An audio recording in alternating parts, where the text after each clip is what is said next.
the food safety regulations around it are so strict, and it's really, really hard to be able to keep food hot and safe the whole way to a charity. Or is that what you mean? Sorry. No, I was just thinking. I mean, you were answering. No, yeah, that is answered. But I was thinking, for example, Too Good To Go. Yeah. They focus on more like the later stage, what is on the menu. Yeah. I was thinking, what about the information that is when they're preparing that menu item, how much waste happens at that end? Because, for example, as an Indian, I feel like restaurants might waste because they use a lot of ingredients. Yeah, that's true. There's a little bit of left, so I don't really know what they do with that. So I want to know more about that information. Unfortunately, well, we actually don't work with that side of it. Fair Share works, we really work with the raw ingredients, basically. Sure. So it is Too Good To Go that would work with more of that kind of stuff, or maybe if someone was maybe representing a restaurant association. I know they are tackling it, and I know that's something that has been brought out. I've been to, what are they called? They're a group set up by the European Union actually to try and teach chefs in restaurants what to do, what not to do, how to help planning meals and things like that, because there is a lot of waste, it's true. Unfortunately, within Fair Share, we try to get everything before it gets into the kitchen. No, because I use your portal so much, so it's like, I was just like, oh, fine, then I'll send this information, but thank you But very maybe much. Too Good To Go and have a bit more on that. Ready up, thank you. And on that note, actually, there's another company that we've been working with called Windows, which you might have heard of. They might have that data for you. As effectively what they do is a smart scale that helps restaurants to reduce food waste by effectively helping chefs to plan with a piece of tech what needs to be used and what needs to go on the menu to basically avoid food waste. So I've recently seen a report that they've released where they put also some stats about how big is the issue and how they actually, with their piece of tech, they can actually tackle that. Thanks so much. Any other question? Oh, it's just connecting for the question. I used to work for Food Cycle for quite a while, and they're not allowed to disturb meats for just in case it goes wrong. And if they cook food that's raw beef to people and they get stomachache and so on, I just want to ask for you guys to have similar things that only distribute for vegetables and fruits and not for meats, or do you guys do meats as well? Yeah, no, we do categorize that, you're right. Food Cycle are really good for trying to keep to veggie meals only. It does depend on the charity. What we do classify, so a charity is ambient or chilled. So we've gone into check. So for example, if they could take chilled, some of the larger supermarkets often have at the end of the day quite a lot of beef, chicken, things like that. But we could only let a charity pick that up if they've got fridge and freezers that they keep to all, they've registered with the HO, they've got level 2 training, and that they actually do all their checks. So we'd expect them to have kind of not a restaurant quality standard with food safety, but really yes, because actually you are feeding the public, and we do always remind them that. We're not doing it to stop anyone in any way, but a lot of the time you're feeding really vulnerable people that actually, if they get sick, they're a lot worse off than we are. So that's why we do try to be really strict with that. And then therefore, if a charity doesn't have those facilities and they want to try and do their best, we let them pick up ambient food, like with Food Cycle, that you get fruit, veg, bakery, eggs, and therefore it's a little bit safer. You can still try and feed the public, but you're not putting anyone at risk. One more. I was just going to ask if you've got any new initiatives on the horizon that you're particularly kind of excited about. So maybe it's kind of like, I don't know, developments in the app, or maybe it's kind of like additional partners, or just kind of wondering what's in the future, I suppose. In the future, we'll definitely we've actually launched an actual Fair Share Go app now, which makes it a lot easier for charities, which is really good. I think at the moment what we're trying to do is roll out with as many retailers as possible. So we're trialing with M&S, which is really exciting. We're talking with some other people as well, to try and help them with their surplus food before they cook it, especially large restaurant chains we're starting to look at now, because they do have a lot of surplus. I think within Fair Share, what we're really trying to tackle is trying to incorporate our two sides. Because we do have a real techie side that's very on the go. Then we have these regional centres that go through massive amounts of food. And I've got my colleague Philippa here who works on the other side. But we're always trying to match up to try and work together to see how better we can get. We want to try and get out there and work with the rest of the redistribution network as well. The Felix Project and City Harvest, so many other charities trying to do so much. And actually, the way Fair Share's been here for so long, we should kind of be there to advise them and help them. We're kind of like the dinosaurs in the room most of the time. especially in the charity sector, that we're trying to work towards that. That is a big part of a project that's going on at the moment, is trying to get more funding out and get more food out, trying to help the food industry to get their food to different people, so that none of it goes to waste. Awesome! Thank you very much, Maud. So the next on stage is Alex. That was a surprise. Kitche. Oh, there's the first debate. Yeah. That's a clicker. Oh, thank you. It's just this. Yeah. So, hi everyone, and thanks Elysa and Max for giving me time today. This is my first outing talking about Kitche, or Kitche, if you want to call it Kitche. So, by way of quick introduction, by day I work at Google. And then by night, for the last couple of years, I've been working on a smart kitchen food waste reduction app. So I guess I'm kind of like a sort of food waste Batman, in some ways, hashtag. So I'm going to summarize those 2 years in a couple of minutes. I've got a short amount of time to tell you what it is. I'm launching in beta next week, so if anyone's interested in testing it out, then come say hello afterwards. So I'll give you a couple of minutes just explaining what it does. So this is a consumer-focused app for the kitchen. So the first thing is, you can't really talk about an app these days without mentioning machine learning, so I might as well start there.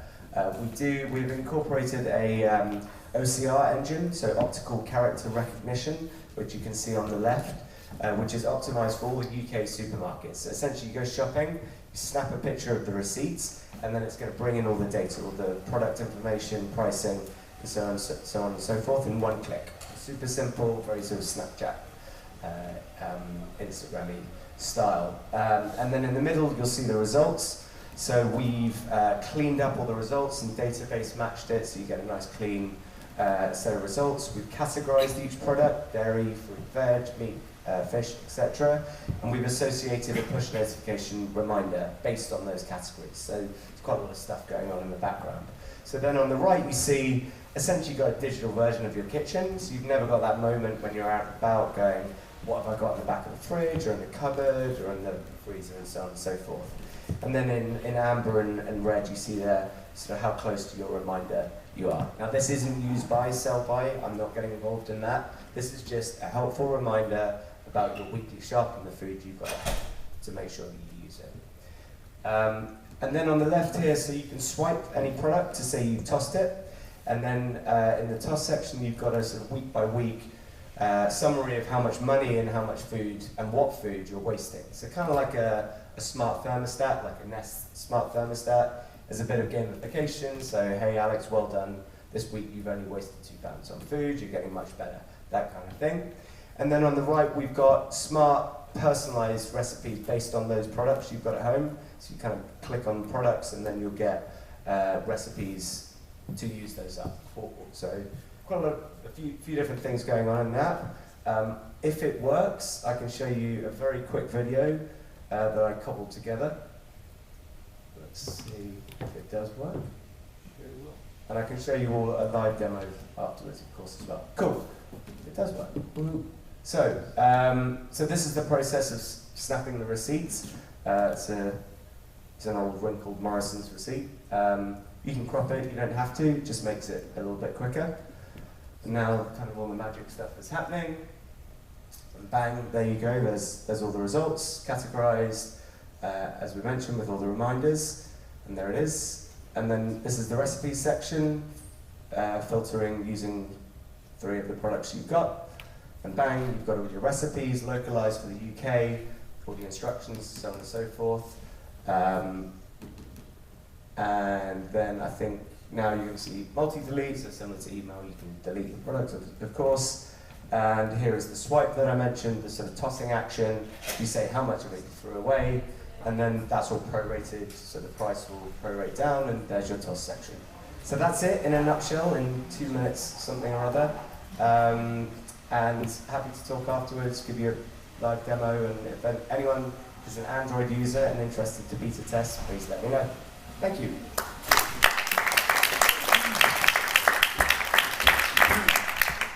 Alex. Good evening, everyone. I'm Max from Foodie. So in a bit, we're going to take out some food and drinks, so no need to say no one's going to leave this room until you finished everything. And now we're going to go with a panel conversation. So as Maud mentioned before, like food waste is a massive issue. 1/3 of what we produce globally is being wasted, and 70% of that actually occurs before the food hits the retail point. So tonight we got a great panel of 4 entrepreneurs who are all, let's say, tackling food waste in their own way, because it's a problem with different sources and many different solutions. So I'm going to call you guys one by one, and then I think you're just going to present, and then we're going to start the panel. So I'm going to start with Sophie, because she's a fellow French.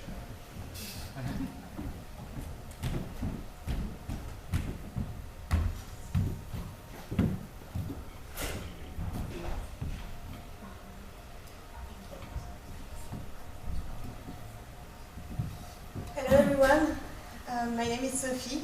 I run Elysa, a catering company with a focus on sustainability. So our primary goal is to help reducing food waste. We do breakfast and canapés using local and seasonal ingredients from surplus. We operate all around London and deliver by bicycle. So the way it works is that we work with companies such as Chicpe, with Hannah that you will hear later on, making products out of surplus ingredients, and we also work with local producers. So we know exactly how the food is made, how it's grown, it's natural, without any additive or chemicals, and it's from surplus. So the relationship that we have with our suppliers is very important to us. We want to be able to provide an efficient solution for them to help them reduce their food waste and to gain an additional income. So that's why we pay for every single ingredient that we get. And we also, yes, we work closely with them, and we really want to help them reduce their surplus. So to give you more information about surplus ingredients, there's still a big misconception about surplus food. Surplus is not food that is expired. It's not necessarily the very bottom of a pan in a restaurant that is going to waste. It's actually, there are very high quality ingredients, as was mentioning both, and surplus can happen for many different types of reasons. It could be because of overproduction, it could be because of cancelled orders, or it could be because of natural imperfection. And cheese is a good example to illustrate this. We work with one of the finest cheesemongers in the UK. The cheesemongers, when they mature the cheese, what happens is that they need to taste a couple of wheels of every batch to taste the cheese and to see if it's ready to be sold. So they put a long knife inside the wheel, they remove a little bit of the inside, and they taste it. So the wheels end up with a hole, with some cracks and some imperfection. So it cannot really be sold as any other wheel. But the cheese quality is excellent, so we can buy it and transform it for our menus. And what's also important for us is, obviously, to reduce food waste, but to highlight the resources used to make those products. So we can think, for instance, of fuels for transportation, we can think of labor, or we can think of water. Again, taking the example of cheese, I don't know if you knew, but it takes about 3,500 liters of water to produce 1 kilo of cheese. So it's massive. Last year we bought about 170 kilos of cheese, so it's about 600,000 liters of water. It's quite significant. And since we started, so about 2 years ago, we saved about 7 tons of surplus ingredients. So if we think of this with the resources used to make those products, the fuel, the labor, the water, it shows that they can be a significant impact even at a small scale business. So I think it's actually this point that is important for our customer, is the fact that we can provide a high quality service, but also helping reducing food waste and having this sustainability mission at the core of the business. They really want to know how the food is sourced, what they eat, how they consume during the event. So that's why there's collaboration with companies like that. Well, if you have any questions, please don't hesitate to get in touch. My email is over here, and I would love to have a chat. Thank you.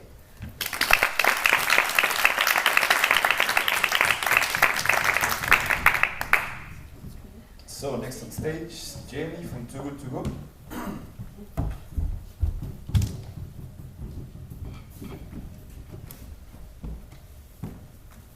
Hey guys, thanks very much for having us.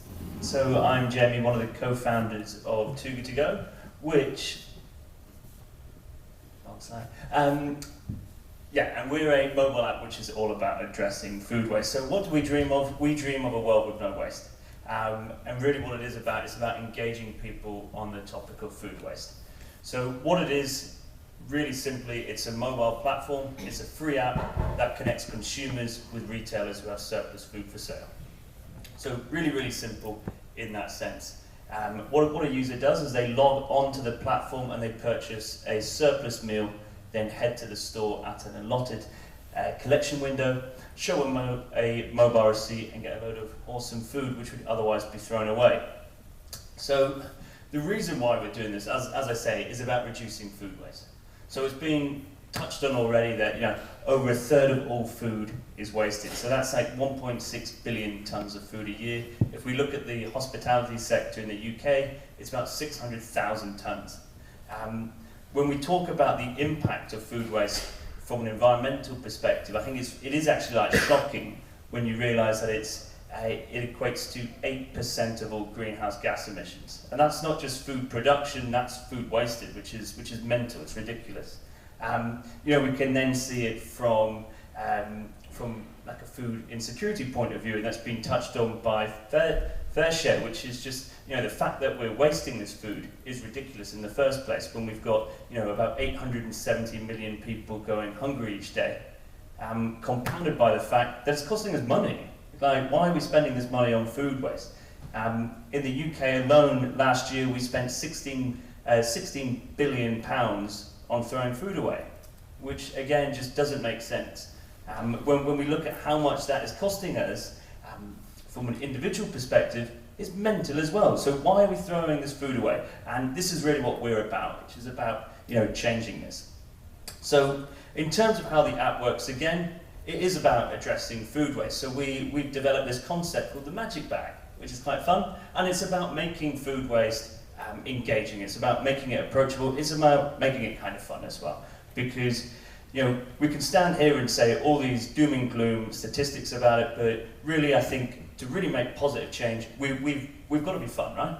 We've got to smile about it, and we've got to engage people. We've got to change the way that we behave. So quite simply with this magic bag, you purchase a meal and you don't know what it is you're going to get, because the very nature of food waste is unpredictable, right? But I think you can hazard a guess that if you're ordering from a bakery, for example, chances are you're going to get some bread and not fish and chips. So again, going back to our mission, I've talked about trying to be fun and keeping things light-hearted, but it's really about empowering and inspiring people to take action against food waste. Using an app is a simple click, right? We already have these established relationships with our local cafe, restaurant, bakery, hotel if we're that fancy.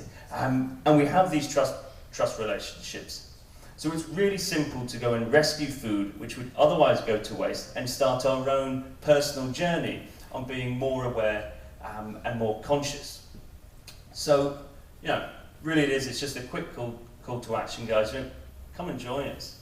It's an awesome fight what we're doing. We're reducing food waste. And you get pretty full whilst doing it. So yeah, thanks very much, guys. Thank you. Thank you.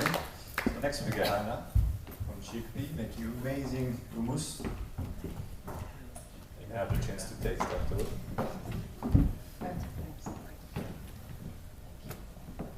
Hi everyone, my name is Hannah from Chicp. I actually didn't do much of the presentation because I was going to talk about it in the panel, which is what I thought we were doing, so sorry about that. No, Is So I'm going to keep this nice and short, and then I'll tell you the story in the panel. But I'm going to go past that. Me, how do I do this? Oh, okay. So I basically started in 2016 after working for a lot of private clients, as well as in the food industry in terms of like big events like Compass and FMC, and just used to see so much food go to waste that it really got to me. This was kind of really fresh food, kind of the hospitality sector, which is very hard to estimate how much food people need, but it was going in the bin, like high-end food, quality, fresh meat, fish, all very expensive, and food that should not be going in the bin. So that combined with my private cooking, which was kind of for villa holidays or dinner parties. I always used to turn the leftover vegetable dishes into dips and for the next day, and got a reputation for Hannah, what's the dip of the day? And so I thought that I wanted to kind of create a platform where I could get more people more aware about the problems of food waste, the amount of excess that our farmers have and that aren't able to sell it due to mainly supermarkets, which I can talk about later. So that combined, hummus is a product that a lot of people love. It's very versatile, so it kind of puts sustainability and food waste together with a healthy vegan food product that would hopefully fly off the shelf. So that's how it came about. Got 4 flavours at the moment. We do have a sweet hummus as well, which is chocolate and banana. But I am reworking that one. We did have it in Whole Foods and a few other stores, but shelf life was a big challenge. 2 years ago, managed to battle it out with these ones with the vinegar, which has been amazing, but it doesn't taste as good in chocolate hummus, so still working on that. And so you can find them in Whole Foods, Ocado, and now Independence across the country, which is great. And we're now supplying the likes of Wimbledon through Compass, and then by doing that I'm actually able to talk more and more to the sustainability managers, the chefs, and be like, what are you doing with your waste? Why are you using so much plastic? Or, our packaging is 100% recyclable, by the way, but we always are looking for new types of packaging, which is durable and able to hold our shelf life. But my idea is to have a completely circular economy, so if it is plastic and it's being recycled, why can't we reuse that plastic again? And also look at supermarkets doing like open containers, as you were saying, get rid of packaging more so that it's bring your own tubs, that kind of thing, but there's a lot of work to do in that department. I think, how do I do this? I think that's it, yeah. Thank you. Thank you.